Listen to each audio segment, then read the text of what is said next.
Hare Krishna devotees, please accept my humble obeisances. All goes to Prabhupada and Guru Maharaj. Yeah. Uh, when you're ready, you can start Mataji, Jasmine Mataji. Okay, Prabhuji. Hare Krishna.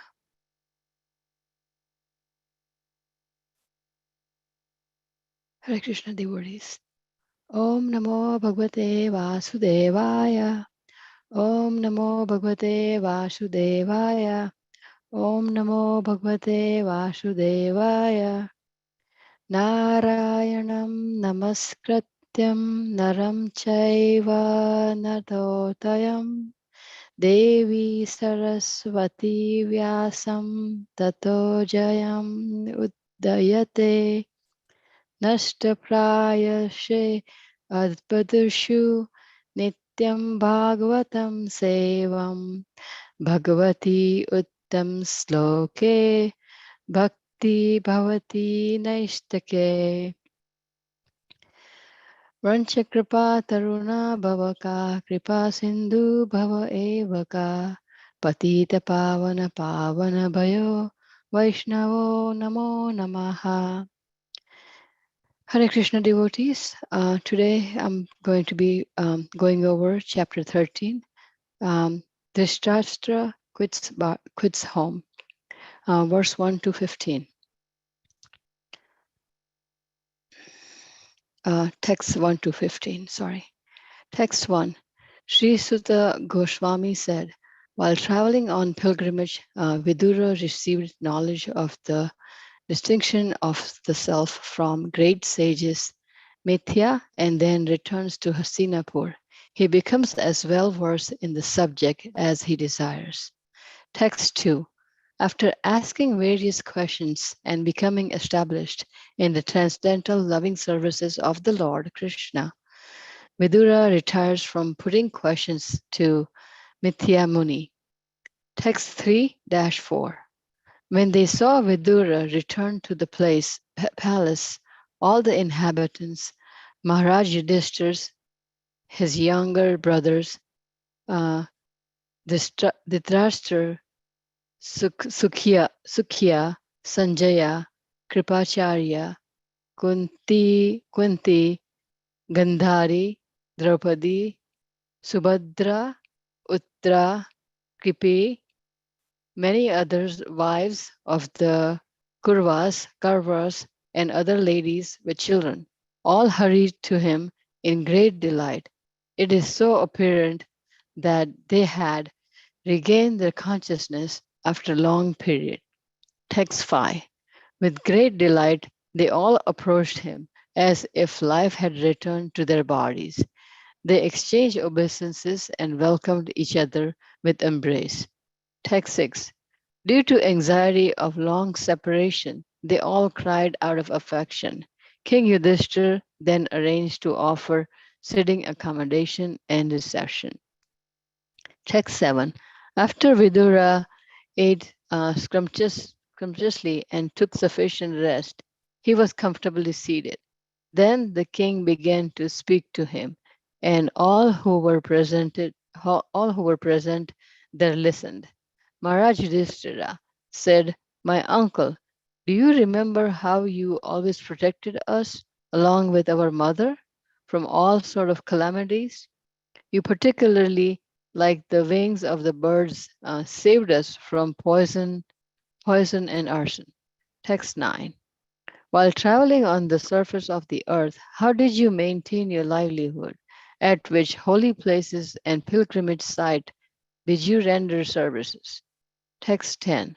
My Lord, devotees like you, good self, are very holy place personified.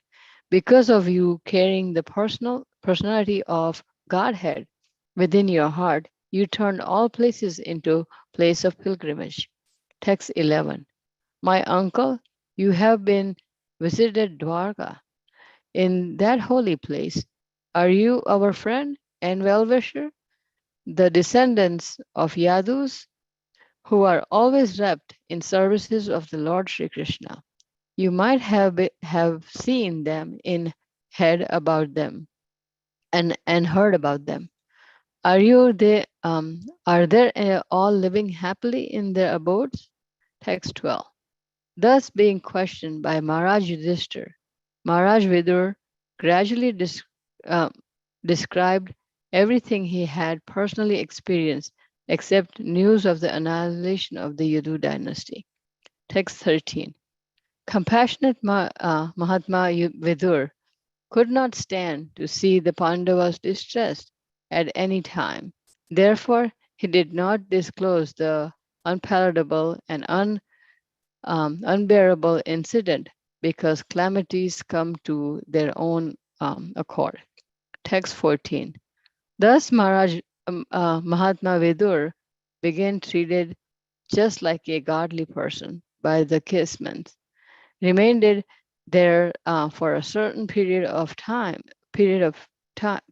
just to rectify the mentality of the elder brother,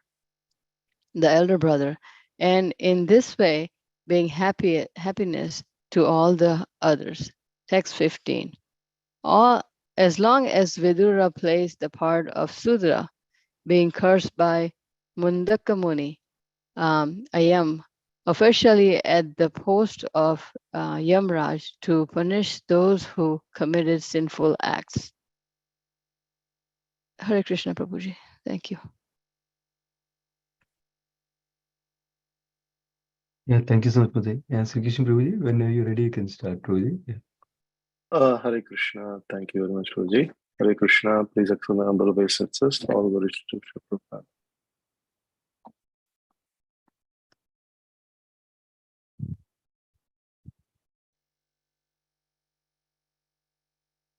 Okay. So yesterday we have seen in the chapter birth of Parikshit Maharaj, Emperor Parikshit.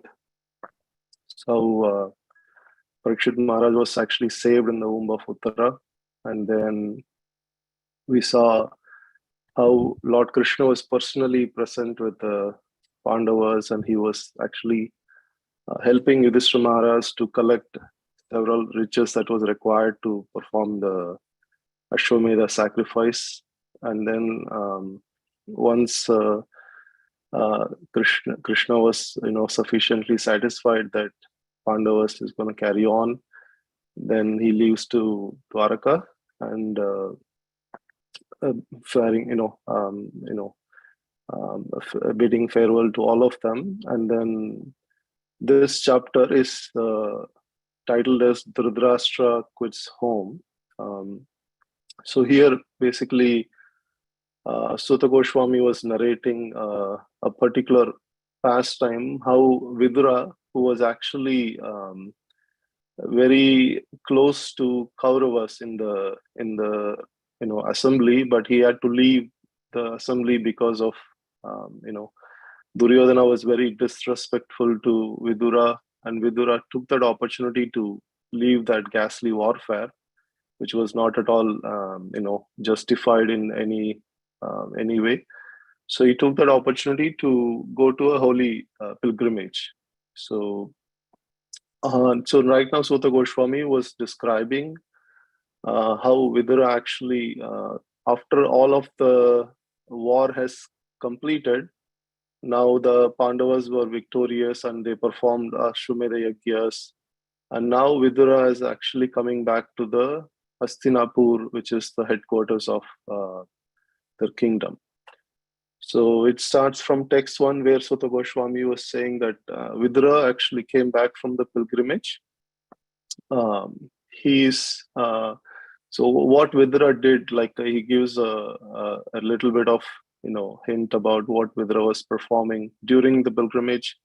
He had extensive conversation with sage Maitreya, and he understood the knowledge of the self, about the destination of the self, and all of the tattva about the self in relation to the super self, and all of the aspects of realization. And then he become very well versed in all of the subject matters. And Vidura comes, he has several questions to Maitreya about how to perform loving service to Krishna. And then Vidura, several questions until Vidura was satisfied, that there is he's completely understood the tattva like that. So in text 3-4, he was just narrating when Vidura came back to the palace in Hastinapur. He was quoting some specific personalities that he actually they came to invite him back to the palace. Specifically, the personalities who were actually present when Vidura left the palace, and including, now the Pandavas also here, so including Yudhishthira Maharaj. So specifically, Dhritarashtra and Gandhari was mentioned here, and also Satyaki, Sanjaya. Sanjaya was a personal secretary for Dhritarashtra, and also Krupacharya, who is Acharya for the kingdom, and Kunti Maharani here. Kunti is mentioned, Draupadi, Subhadra, Uttara, Krupi, especially the wives of Kauravas and other ladies' names are mentioned, and some of them, like Uttara, some of them they have lost their husbands in the war. So they all felt as if the consciousness came back to them after a long period. That was the narration here. So it seems like Vidura was very close to all of these personalities, and they felt really, really delighted to see Vidura, and they regained their consciousness. And then Prabhupada goes elaborately on these personalities and the purport. So if you want to understand some of these personalities, their greatness, their unique, the unique contribution in the past times, you can actually go through the purport here. For example, Prabhupada goes through Gandhari's unique qualities as a chaste woman, and she was not happy at all that she had to lose all of her 100 sons in the war field, any mother for that sake. And she was not happy with the war also. Before the war started, she was particularly very hesitant to, start this war. But because of Duryodhana being very stubborn, the war had to happen. So Gandhari, being a very, very chaste woman, Prabhupada gives certain wonderful qualities that she was actually going to. She was being a wife of Dhritarashtra. She also had this feeling of envy by seeing that Kunti actually gave birth to sons before her. So Prabhupada points out that fault. She had very wonderful quality. She was so beautiful in her time, it seems that, and then she wanted to have 100 sons, so she was a devout worshipper of Lord Shiva. And then she married Dhritarashtra even though he was blind, and then she blindfolded herself just to be an ideal follower of husband. And then being so chaste, she later on, by the mercy of Vyasudev, she gave birth to 100 sons. And then Prabhupada points out that fault of envy before the birth of children. And Prabhupada also points out that Gandhari was about to curse Dhritarashtra and Yudhishthira Maharaj and Bhima, but because of Vyasudev actually convinced that Gandhari, okay, all of your sons, they went back to heaven, so there is no need to become again implicated with this anger. And then she kind of consoled herself. So like that, Prabhupada gives several personalities background in the purport. If you get time later on, you can read the purport. So going on the text 5, it was given that they were all these personalities were so delighted to see Vidura, and they were exchanging obeisances, embracing each other, just like a Vaishnava culture. They were paying obeisances and embracing them with all delight. And it was a long separation and was also very emotional because after Vidura left, there were many things that have changed in the kingdom. Now there is a new king.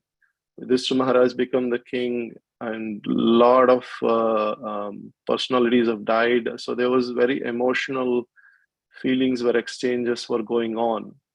So then Yudhishthira Maharaj, then being a king, he personally arranged all of the accommodations and a great reception for Vidura to come back. Vidura had a very special place in the hearts of Pandavas. So it will come later on in this verses also. And as a perfect host, Vidura was given a very sumptuously fed, feast. And then Vidura took rest. He was comfortably, seated. Then they started to discuss some of the things about, his pilgrimage, where are the places that he has visited, and all that. So here you can see the Vaishnava etiquette or Vedic etiquette, how when the guest, somebody who comes back, how they were actually nicely taken care in the reception. They were given nice prasadam and then sufficient rest. Then you start to discuss with them, okay, about all their activities that happened during the pilgrimage.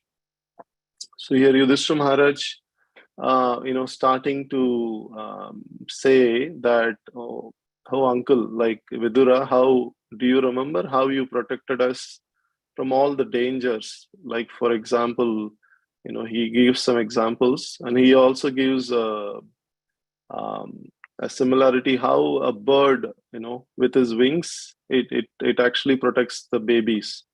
Like you can see that the mother bird actually spreads his wings and then covers all the babies just to protect them from dangers. So similarly, here that particular example is given. And a couple of examples that Yudhishthira Maharaj points out was Maha Agni and Vishan, poison. That these two problems that Yudhishthira Maharaj actually says that you saved us from these particular dangers. So these two were like happened during when Bhima's childhood. Duryodhana gives poison to Bhima. At that time also, Vidura actually, Mahatma Vidura alerts Pandavas on that particular incident.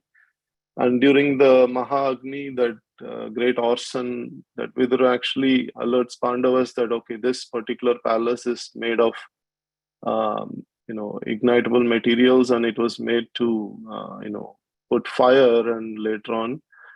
So he also gives them a suggestion that, okay, you make a tunnel and you kind of escape. Like Vidura gives a particular solution also for the problems. So even there are many other calamities, that those are all, like Vidura was particularly favorable to Pandavas because he knew that Duryodhana was envious, and he knew that he is unjustifiably, he was, without, he's trying to usurp all the properties and try to throw away the Pandavas. So because of that reason, he was trying to protect, being fatherless children, he is trying to protect the Pandavas. And also here, so Vidura, Yudhishthira Maharaj is inquiring now that, okay, you are actually traveling on the surface of this planet. Like, how did you maintain yourself? How did you take care of yourself? And which holy places did you visit? Did you perform particular service? What all, your activities are like. So he was questioning Vidura over here. So, and then this particular verse number 10, is actually very special in terms of Prabhupada quotes this verse several times.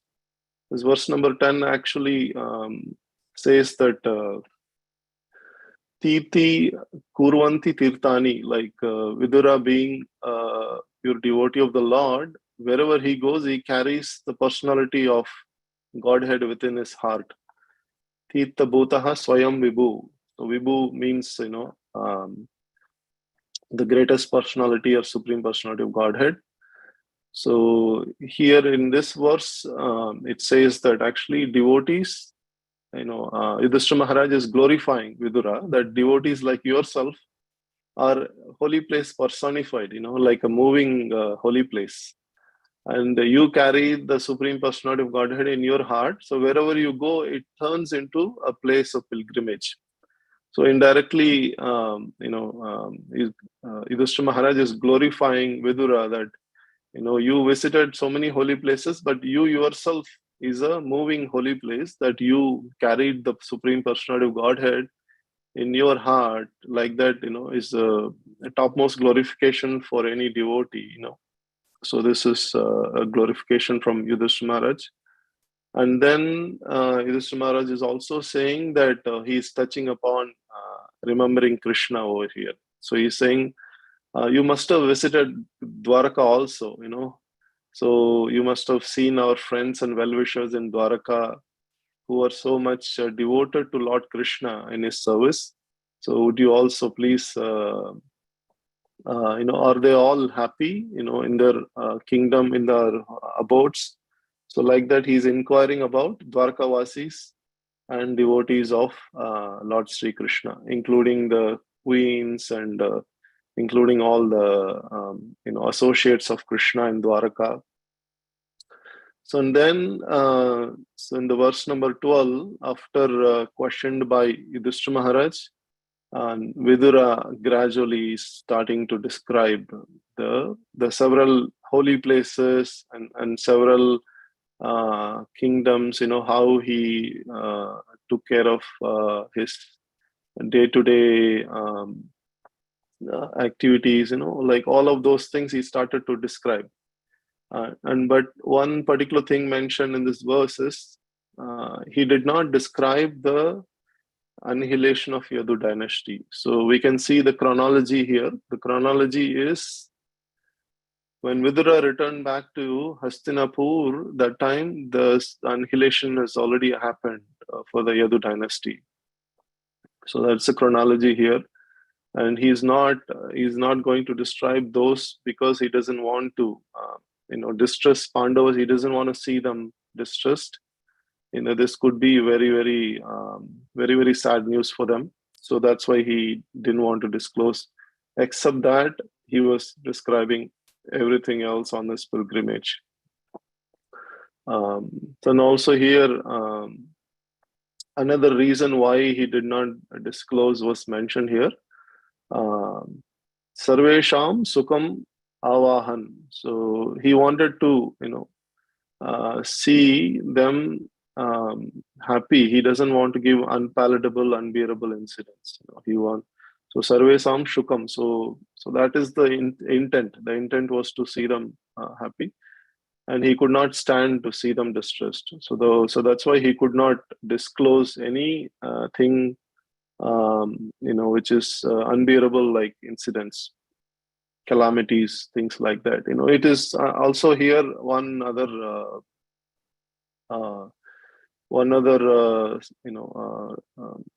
thing that we can understand from this is it was mentioned that the unpalatable incidents and calamities come into picture without being asked, without being, sometimes we get to know automatically without being questioning. So that is fine, but then we should not unnecessarily disturb the hearts of others by giving them bad news. So this is another thing that was mentioned here. So we can learn from here, in this, especially in Kali Yuga, we see all of the news channels propagating only bad news, even though it's not even necessary for them to understand such things. But, so here we can understand the Vedic culture, how, they don't actually unnecessarily agitate anybody's hearts and minds, by giving unbearable incidents, things like that. And then in the text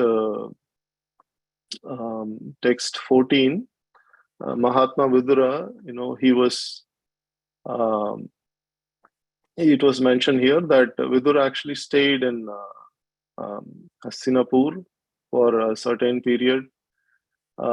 He had a particular reason why he actually came back. So he had a particular reason, and that reason is mentioned here. So it was just to rectify his elder brother Dhritarashtra, and in this way he wants to bring happiness to everyone. Sarvesham Sukham Avahan. So he was trying to bring happiness in the hearts of especially Dhritarashtra and Gandhari, because he had a close relationship with them. He was, his minister, and he was giving all the good suggestions to him. And right from his birth, he was, very close associate. So, being in that position, he came back to bring him to the right track. So, especially Dhritarashtra and Gandhari. So later on, in the verse 15, it was mentioned that why, who is Vidura in his other, before he came back to this earthly planet, what was the Vidura's position? So it was mentioned that Vidura was actually cursed by Manduka Muni. He was Yamaraj himself. So Yamaraj is one of the 12 Mahajans, so who actually upholds the Dharma in this creation. So, but because of curse by Manduka Muni, he had to take this position of so-called Sudra. He was born to this through Sudrani because of this particular curse. And his name in this as Yamaraj was Aryama. Aryama was so that was particular details was provided in the verse number 15. So he was in charge of punishing those who are actually committing sinful activities. So that particular details are given here. So this concludes today's verse. Hare Krishna. Thank you very much. Hare Krishna, Prabhuji.